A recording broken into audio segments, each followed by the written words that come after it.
की बात कर रहा हूं। तो कुछ लोग धन को केवल पैसे के रूप में लेते हैं, धन को केवल सोने के रूप में लेते हैं। धन माने समय, जो समय है उसकी योजना कैसे बनाएं। भोर में किस तरह से पंछी निकल गए, भोर में कब उड़ गए, डोर मेरा कब खुलेगा, ये पूरी मेरी मंडली को पता है। उसमें कुछ फ्रैक्शन ऑफ सेकंड का अंतर हो सकता है, कुछ 20 सेकंड का या 30 सेकंड का। उस बहुत दिनों से, 1 साल से नहीं, 20-25 साल से वो मेरा द्वार भोर में कब खुलेगा उनको पता है। क्योंकि मैं जिस गुरु के पास रहा उसने कहा तू समय और इसकी गति, इसके स्वभाव और इसे लाभ लेने की बात मुझसे सीख, क्योंकि सबसे बड़ा धन है समय चूक पुण्य का पछताने। समय चूक पुण्य का पछताने। आप कैपिटल की बात कर कि जी हमको तो बहुत धन कमाना है, समय धन आपके पास है, समय का सदुपयोग कैसे करें, समय की योजना क्या बनाई है। भोर में ध्यान कब हो, जप कब हो, अध्ययन लेखन कब हो, चिंतन कब हो, मनन कब हो। हम तो चिंता में हैं, तो कितना चिंता में रहें, कितनी चिंता करें हम, कितने दिन तक। हम तो बहुत चिंता में, हम तो बहुत दुख में हैं, हम तो दूसरों से बड़े आहत हैं। तो कब तक हर्ट होके रहें उनके बीच में। जिन्हें निकलना नहीं आता उस समय को ब्यूटीफाई कीजिए, उसे सुंदर बनाइए। बहुत बहुत बहुत करो, उसमें अलग अलग अलग अलग अलग चीजें डाल दो। उसमें लेखन है, चिंतन है, अध्ययन है, मनन है, उसमें शुभ कर्म है, कई कई कई चीजें। एक बार मैं उत्तरकाशी से ऊपर एक जोगढ़ गांव, कभी कोई 100 वहां जोगी रहते थे। वो ज्यादा रहते होंगे, कम रहते होंगे, पहाड़ के लोग हैं जो कहानी सुना देते हैं वही माननी पड़ती है। अब उन्होंने कहा 100 रहते थे, मैं 100 बता रहा हूं आपको। एक जोगढ़ गांव है, उत्तरकाशी से थोड़ा नीचे है ज्ञानजा, ज्ञानसू, छोटे छोटे छोटे गांव हैं, उज्जैली। उन दोनों वहां बहुत साधु रहते थे, बहुत वैसे साधु जो समाधि सीखने गए थे, अध्ययन करने गए थे, वेद पढ़ने गए थे। हिमालय बड़ा आकर्षित कर रहा था कि बहुत पढ़े लिखे लोग, अध्ययनशील लोग, जिन्हें समाधि आती है, जिन्हें बहुत ऊंचाइयां जिन्होंने अर्जित कर ली है, वो साधु कहाँ रहते हैं? उत्तरकाशी। मैं भी उस लोभ में चला गया उत्तरकाशी, मुझे वो साधु देखने हैं। किसी ने कहा यार 100 साधु रहते थे इस गांव में, वहां चलते हैं। उस पहाड़ी पर हम पहुंचे तो वहां एक महात्मा था। मैं तो जोगढ़ गांव माने जोगियों के गांव की कल्पना करके गया, पर वहां एक ही टूटा फूटा सा वो एक स्थान था। उसने कहा कभी किसी कालखंड में थे, अब नहीं है, अब एक ही रह गया है। तो मैंने कहा कुछ हमने पूछना था। तो उन्होंने कोई 3 महीने के बाद की डेट हमको दी। तो उन्होंने कहा आप आ गए, स्वागत है, ये जल रखा है, आप जिस समय आए, मेरा मिलने का समय नहीं है, ये जल है। और कुछ सूखे फल भी वहां रखे थे संयोग से। और मैंने जीवन में पहली बार महुआ देखा, सूखा क्या होता है, कि कुछ सूखे फल हैं, ये जल है, और आपने मुझसे बात करनी है। हाँ, 3 महीने के बाद की डेट दी और बोले अच्छा आप मुझसे बात कर लेना, 5 मिनट का समय है आपके लिए, 3 महीने के बाद की डेट है। आज से 20-25 साल पुरानी बात बता रहा हूं आपको मैं। बोले मेरे पास कोई समय नहीं है, ये इंफॉर्मेशन सेंटर नहीं है, ध्यान सीखने आयो, जियो ध्यान में, समाधि सीखने आइए, खुद से पहाड़ खोदो, खुद से अपना रास्ता ढूंढो, अपदीपो भव। मैं ध्यान की कुछ बातें नहीं बताऊंगा, क्योंकि मेरे मुंह से ऐसा ही निकल गया कि थोड़ा ध्यान पे चर्चा करने आया था, थोड़ा समाधि पे चर्चा करने आया था। 3 महीने के बाद आना, मेरे पास कोई समय नहीं। एक और वहां साधु था और उसने कहा सचमुच स्वामी जी आपका न तो आपकी उपेक्षा कर रहे हैं, न आपका अनादर कर रहे हैं, ये बहुत व्यस्त हैं, ये इनके पास समय है ही नहीं। और जो इन्होंने डेट दी है आपको 3 महीने के बाद, मैं इनका चार्ट दिखा देता हूं। वो अंदर से आए, तब तक तो साधु अंदर जा चुका था वो। तो उन्होंने कहा मैं आपको चार्ट दिखा देता हूं इनका, वो 3 महीने के बाद की डेट जो दी है उसी दिन ये खाली हैं। वो जो समय दिया है, ऐसे 5-6 लोगों को भी समय दिया है, उसमें आपका ही 5 मिनट है। आइए 3 महीने के बाद, क्योंकि मैं भी खाली नहीं हूं। आप कल्पना कर सकते, हम तो बहुत खाली हैं, लेकिन हमने एक बहुत अच्छा शब्द सीख लिया है सबने, हम बड़े बिजी हैं, हम बहुत बिजी हैं। अच्छा जो बिजी नहीं है वो भी बोल रहे हैं हम बहुत बिजी हैं। हम तो बहुत ही व्यस्त हैं। अस्त व्यस्त हैं, व्यस्त नहीं है हम, अस्तपस्त हैं, व्यस्त नहीं है। व्यस्तता तो कुछ और चीज का नाम है, क्योंकि क्रम नहीं जानते कैसे जिए। समय एक धन है, विचार एक धन है, परिवार एक धन है, मित्र एक धन है, प्रकृति एक धन है, कैपिटल एक नहीं है। अब एक आंखें बंद करके धन के पीछे दौड़ लगाना कि बहुत धन आ जाएगा, बहुत पैसा होगा तो बड़प्पन मिलेगा, ख्याति मिलेगी, संपन्नता और तरीके के अनुकूलताएं लेकर आती है। ये सच है कि आर्थिक अनुकूलताएं बहुत कुछ दे देती हैं, वो भी एक सच है, लेकिन अर्थ सब कुछ नहीं देता। केवल धन में सब कुछ नहीं छुपा है। तो धन का सदुपयोग कैसे करना है, वो समय धन हो, परिवार धन हो, मित्र धन हो या जीवन धन हो, लाइफ कैपिटल, जो जीवन धन है, जो प्राण धन है, बिना धर्म के धन का या बिना धर्म के अर्थ का उपयोग नहीं कर सकते। धर्म ही आपको दृष्टि देगा कि अर्थ कितना चाहिए, और वो कितना। तीन त्यक्तेन भुंजिथा माग्रध कस्विद्धनम, कितना, गिद्ध जैसी दृष्टि न रखें उस पर, उतना जो त्याग पूर्वक, विचार पूर्वक, ज्ञान पूर्वक, प्रेम पूर्वक भोगा जा सके, उतना धन। कबीर जैसे आदमी थोड़ा घाटे टोटे में रहता होगा तो उसने तो लगभग कुछ एक लमसम कोई बात कही कि इतना धन दे दीजिए मुझे। बड़ा कबीर थोड़ा घाटे और उसमें बहुत ज़्यादा धन नहीं रहा होगा, तो उन्होंने कहा कितना हो कि जामे कुटुंब समाए। एक मैं किसी अपने मित्र सन्यासी से कह रहा था कि इसको किस अर्थों में लें, बोले जिसका जितने साइज का कुटुंब है। मैंने कहा मेरा तो कुछ ज़्यादा बड़ा परिवार है, जगह जगह जगह हमारी शाखाएं, जगह जगह हमारे लोग हैं, तो मैं इसको किस तरह से लूं। बोले उसी साइज में आप ले लीजिए, साईं इतना दीजिए, साईं इतना दीजिए, जामे कुटुंब समाए। कुटुंब, अरे ध्यान दो, कुटुंब के लिए धन मांगा है, खुद के लिए नहीं। कबीर की फिलॉसफी देखिए, कबीर किसके लिए धन मांग रहा है, साईं इतना दीजिए। धन माने केवल पैसा नहीं, वो सारे साधन, मुझे उतने साधन दे देना, जामे कुटुंब समाए, मैं भी भूखा ना रहूं। और उसमें एक नई चीज जोड़ी फैमिली में, साधु न भूखा जाए। बहुत बड़ी फिलॉसफी है। आपके परिवार में एक हिस्सा साधु का भी डालो, सत्पुरुषों का डालिए, एक हिस्सा उसको अपना फैमिली मेंबर बनाइए।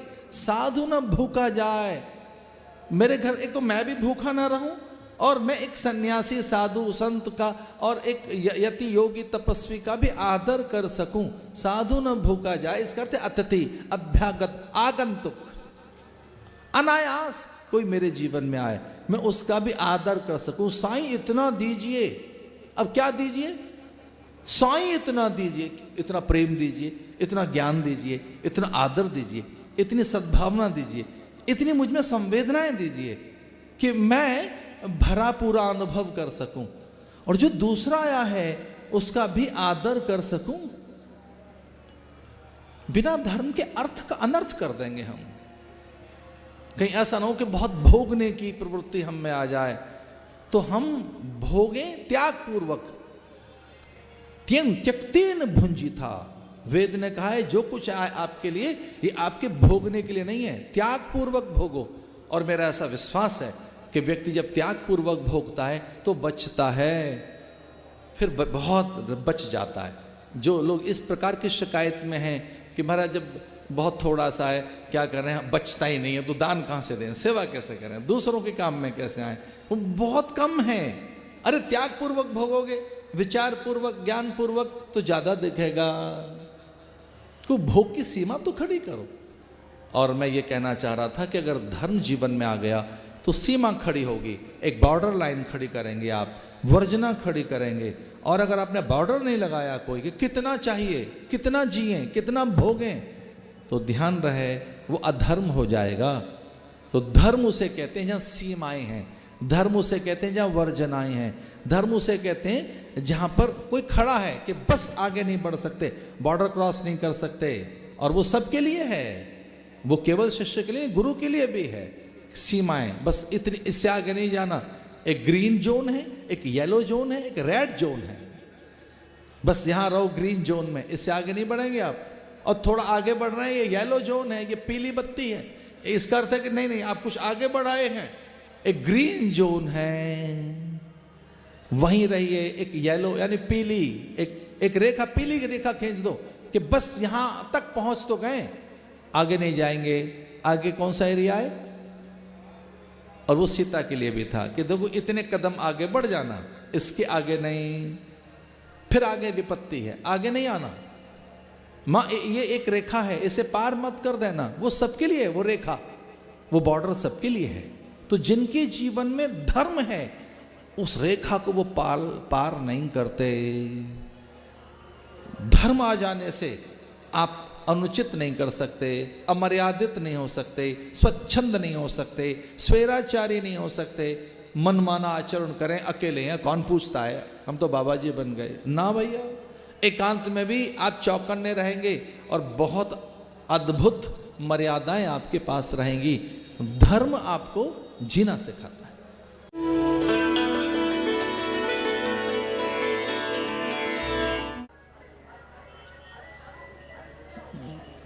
सत्य नित्य विद्यमान सत्ता है, वह हमारा स्वभाव, स्वाभाविक मांग, हमारा जीवन और वही हमारी सत्ता है। इसलिए जब व्यक्ति सत्य से विलग होता है अथवा अपने स्वरूप, स्वभाव, सत्ता से, तब वे विजातीय भाव या विजातीय सत्ता से जुड़कर दुखित अनुभव करता है। दुख जैसी या वेदना और द्वंद्व जैसी कोई सत्ता इसलिए है कि हम स्वरूप, स्वभाव, अपनी सत्ता या अस्तित्व से विलग हैं या अपरिचित हैं। शास्त्र ऐसा कहते हैं कि आत्मविस्मृति ही बड़े दुख का कारण है।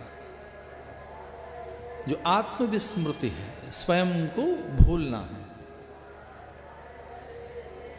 इसलिए वेद का घोष है असतो मां सद्गमय।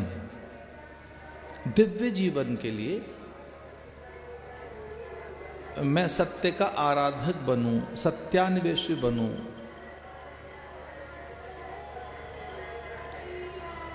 और मैं कभी भी वैसा न करूं जो अज्ञान के द्वारा होता रहता है। अज्ञानता में जो होता है वह बड़ा कष्टकारक है। इसे दिव्य जीवन के निर्माण के लिए प्रार्थना की गई, मैं सत्य का आराधक बनूं। तमसो मां ज्योतिर्गमय, मैं उजालों का उपासक बनूं। रात में भी उजाला पैदा कर सकूं। अमावस भी मेरे लिए पुरुषार्थ का पात्र बन जाए। मृत्युर्मा अमृतम गमय, जो छीज रहा है, बीत रहा है, रीत रहा है, या जो हिरास सा है हर पल, उससे मुक्त होकर अमृत तत्व को प्राप्त हो जाऊं। ये वेद की प्रार्थना है। क्योंकि यहां का सच मृत्यु है, यहां के पदार्थ मरण धर्माए, नश्वर हैं, विनाशी हैं, क्षण भंगुर हैं, स्वभावतः परिवर्तनशील हैं। स्वभावतः उनमें परिवर्तन है। इसे जो रोज बदल रही हैं चीजें, वो मुझे प्रभावित न करें। अप्रभावित रहें। तो ये पुरुषार्थ के लिए प्रार्थनाएं हैं। ये प्रार्थनाएं पराक्रम से जुड़ी हैं, शौर्य से जुड़ी हैं। इन प्रार्थनाओं में अथवा ये जो आह्वान है, इसमें अपनी पूरी सत्ता को एकीकृत करने का आह्वान है।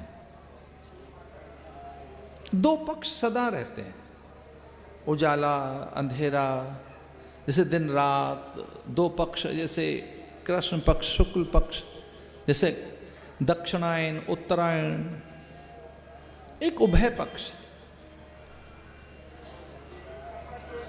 कुछ फ्रैक्शन ऑफ सेकंड का अंतर रहता है जब चंद्रमा पर यान पहुंचता है, जब मंगल पर यान पहुंचता है, कुछ फ्रैक्शन ऑफ सेकंड, उस समय वो ब्लैंक हो जाती है चीज, समझ नहीं आता,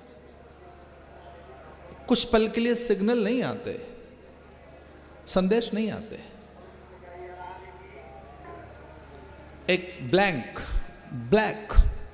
कालापन, कुछ नहीं दिखता।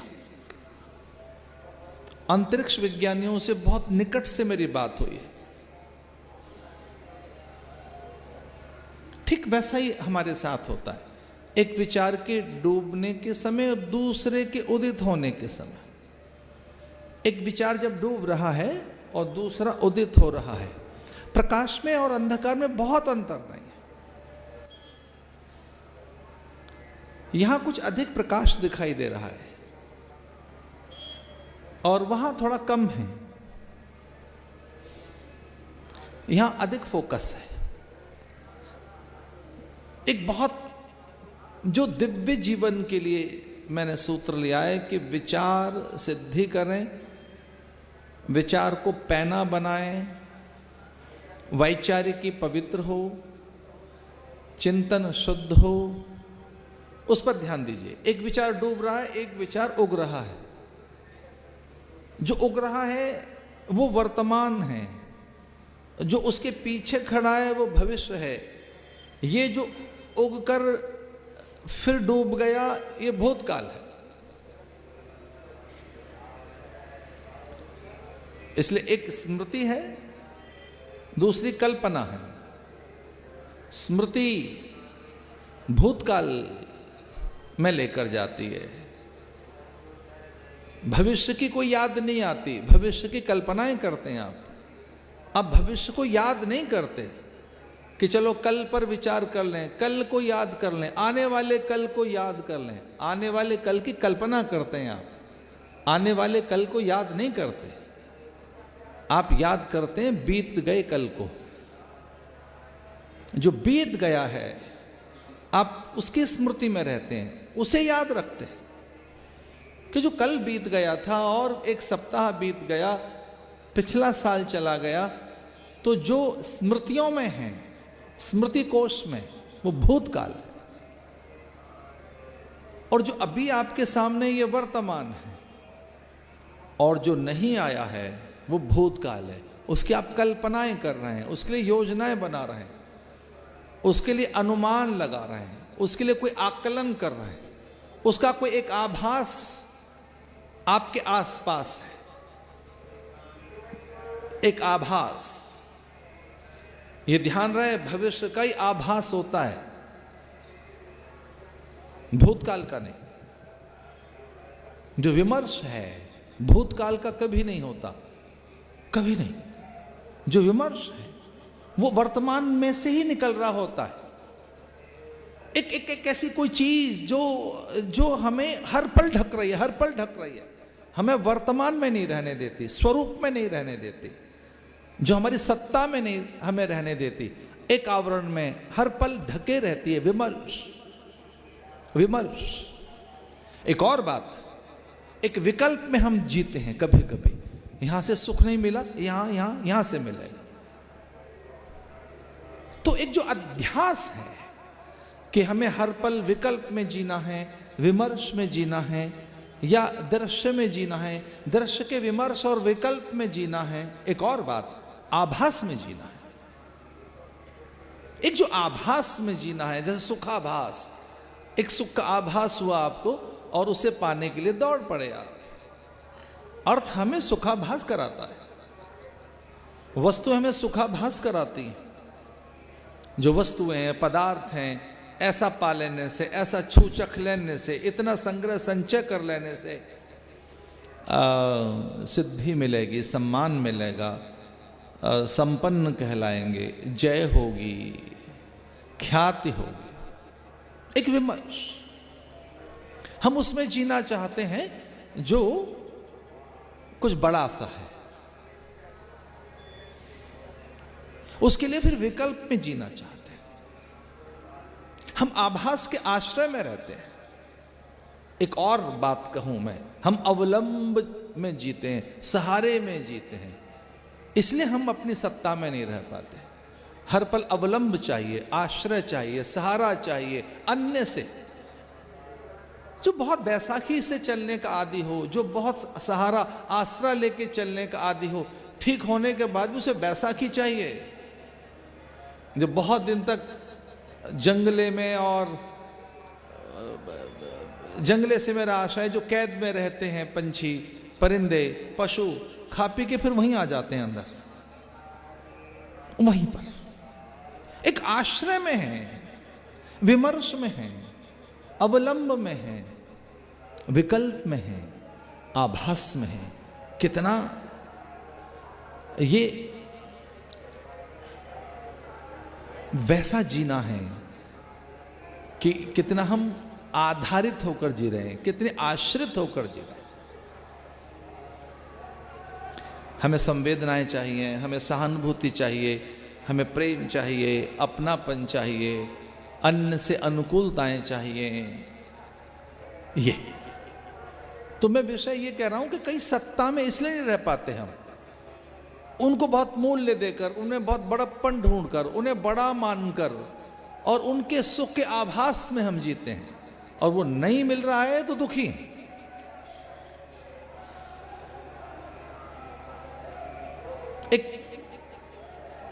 एक और मैं बात कह दूं, फिर विषय में चलेंगे। चित्त विकल्पों का भंडार है। जो चित्त है हमारा, हमारे अंतःकरण में चार चीजें हैं, मन, बुद्धि, चित्त और अहंकार। इन चार चीजों का नाम है अंतःकरण। एक है मन, दूसरा है बुद्धि, तीसरा है चित्त, या मन, चित्त, बुद्धि, अहंकार। जो चित्त है हमारा, वो विकल्पों का भंडार है, और उसके पास विकल्प और वृत्तियां बहुत हैं, बहुत विकल्प और वृत्तियां हैं। तो जो बहुत विकल्प और वृत्तियां हैं, वो आभास के कारण हैं, वो विमर्श के कारण हैं। उनमें एक आश्रयता पैदा हो जाती है। एक और बात कहें, दासता पैदा हो जाती है। फिर एक भीतर दैन्य रहता है। इतना सब के कारण वस्तु पदार्थ की अनुकूलता न हो तो अभाव रहता है, एक कमी सी रहती है। इसका अर्थ यह है कि स्वरूप, सत्ता, निजता, अस्तित्व से परे जो कुछ है उसमें जी रहे हैं। इसका अर्थ है जो कुछ है उसमें जी रहे हैं। यही विजातीयता है। जब कभी कोई सजातीय भाव, जब कोई सजातीय गुण, सजातीय वृत्ति आप में पैदा होती है, तब अर्थ नहीं चाहिए, दृश्य नहीं चाहिए, रूप नहीं चाहिए, कोई जय जयकार नहीं चाहिए। जब आप स्वरूप में होते हैं, सुषुप्ति काल में ऐसा होता है। थक हार कर जब आपकी आंख लग गई, जब आप सो रहे हैं, उस समय जो स्फूर्ति है, उल्लास है, उमंग है, तरंग है, तब जब पाचक रसों में वृद्धि है। असली जीवन तो नींद से आता है। मुझे कोई अभी पीछे जब हम लोग गए थे वहाँ क्रूज में कथा कहने, तो संयोग से कोई डाइटिशियन मिल गए और उनके साथ ही उनके कोई मित्र थे जो कॉस्मेटिक सर्जरी के लिए कुछ चीज़ें बनाते हैं। उसके लिए कुछ वस्तुएं, उस प्रकार के केमिकल्स, कॉस्मेटिक सर्जरी में जो चीज़ें, सुंदरता के लिए जो चीज़ें। तो मैंने पूछ लिया कि अरे ऐसा धंधा है आपका? कुछ ऐसी चीजें बनाते हैं आप कि लोग सुंदर दिखें और ऑपरेशन के लिए। बोले हाँ हमारा कुछ मेडिकल का बिजनेस ऐसा है। तो मैंने कहा और क्या चीज है ज्यादा सुंदर दिखने के लिए? तो उन्होंने कहा कि सुंदर दिखने के लिए आहार और नींद। अगर आपने ठीक ढंग से आहार ले लिया है और आपको प्रॉपर नींद आती है, स्लीप आती है, साउंड स्लीप, स्वप्न रहित निद्रा, द्वंद्व रहित निद्रा, तो अगर आप बहुत अच्छी नींद लेना जानते हैं तो और नींद आपको आती है तो आपकी काया सुंदर दिखेगी, आपकी काया बहुत अच्छी रहेगी। अब आपको नींद आए लेने, या निशा सर्वभूतानाम तस्याम जागृति संयमी। निशा की आराधना बड़ी आराधना है। सुषुप्ति काल में आप प्रसन्न हो जाते हैं, आह्लादित होते हैं। जब भोर में आप उठते हैं तो स्वरूप में से निकले हैं, सत्ता में से, निजता में से, अपने अस्तित्व में से। और सच मानिए तब कोई आपके पास नहीं है, न वस्तु है, न व्यक्ति है, न पदार्थ है, न दृश्य है, न घटनाएं, और न कुछ वैसा है। आप हैं, कॉन्शियसनेस है, कॉन्शियसनेस, कॉन्शियसनेस। अब वो जो कॉन्शियसनेस है वो है बीज में, कॉन्शियसनेस है बीज में, वो चेतना है बीज में। अब वो बीज में जब चेतना आती है तब धीरे से बीज आकार लेने लगता है। अब वो धीरे से बीज आया, अब वो धीरे धीरे उसमें ऐसे कपास निकलने लगी, फूल बनने लगा, कपास निकल आई, कपास में से धागा। ये जो आपने कपड़े पहन रखे हैं या जो मेरे पास ये वस्त्र है, ये क्या है? इसमें क्या है जी? ये वस्त्र है। बहुत आदर के साथ आप इसे उत्तर ये कह सकते हैं। पर इस उत्तरी में क्या है? वस्त्र। वस्त्र में क्या है? धागा, यार्न। उसमें क्या है? कॉटन, सूती कपड़ा। और ये कॉटन किससे बनी है? इसमें कुछ मॉलिक्यूल हैं, कुछ पार्टिकल्स हैं, और इसमें कुछ एटम हैं, और इसमें कॉन्शियसनेस, कपड़ा होना। इसके भीतर है कपड़ा होना। गन्ना होना नहीं है इसमें मटर होना नहीं है, इसमें जौ होना नहीं है, कपड़ा होना, कॉन्शियसनेस। इसे आप भून दीजिए, इस चेतना को आप भून दें, कपास नहीं होगी।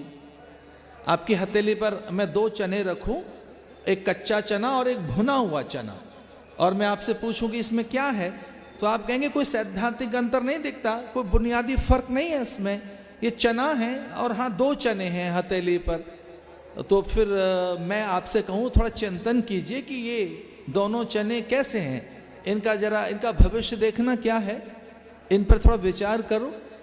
और आप विचार रखें, चिंतनशील प्राणी हैं, और विवेक के साथ आप जुड़कर देखना चाहें तो आप कह सकते हैं कि हाँ, एक चना कच्चा है जो जल की निकटता में रूप बदल सकता है, धरती में जाए तो अंकुरित हो सकता है। पर ये दूसरा जो चना है ये भुन चुका है, ये भुन गया है, इसमें अंकुरण नहीं होगा। जो भुना हुआ चना है धरती में डालेंगे तो पेड़ नहीं बनेगा, कच्चा चना पेड़ बन सकता है। ध्यान रहे, हमारी जो कॉन्शियसनेस है, वो हमारी चेतना बहुत बाहर है, वस्तुओं के पास, व्यक्तियों के पास, दृश्यों के पास। और वो चूंकि रूप रस गंध के आश्रय में है, इसलिए आंख खुलने के बाद फिर से आहार चाहिए, दृश्य चाहिए, देह, और हम फिर से लौट आते हैं। लेकिन जब कॉन्शियसनेस अपने आप में से, जब चेतना अपने में से लौटती है, स्फूर्ति लेकर, उल्लास लेकर, बड़ी तरंग लेकर, इसलिए जिन्हें बहुत ऊर्जा चाहिए, जिन्हें अच्छे निर्णय करने हैं, वो भैया थोड़ा नींद जरूर लें, या कि उन्हें ध्यान आना चाहिए, थोड़ा ध्यान में जाओ, नींद जरूर लो, आहार विहार निहार। इसलिए हम पुरुषार्थ की बात करते हैं तो उसमें ये बातें आती हैं कि जो अर्थ है उसके कितने आश्रय में रहें। कल आपसे मैंने अर्थ की चर्चा की थी कि बिना धर्म के जब अर्थ आएगा और वो डिस्प्रपोर्शनेट होकर आएगा, ज्यादा होकर आया, किसी भी तरह से आपका अनर्थ कर देगा। वो अधिक मात्रा में नींद के रूप में आया, वस्तुओं के रूप में आया, पदार्थों के रूप में आया, पैसे के रूप में आया, सम्मान के रूप में आया, या जड़ता के रूप में आया, आपका नर्थ कर देगा।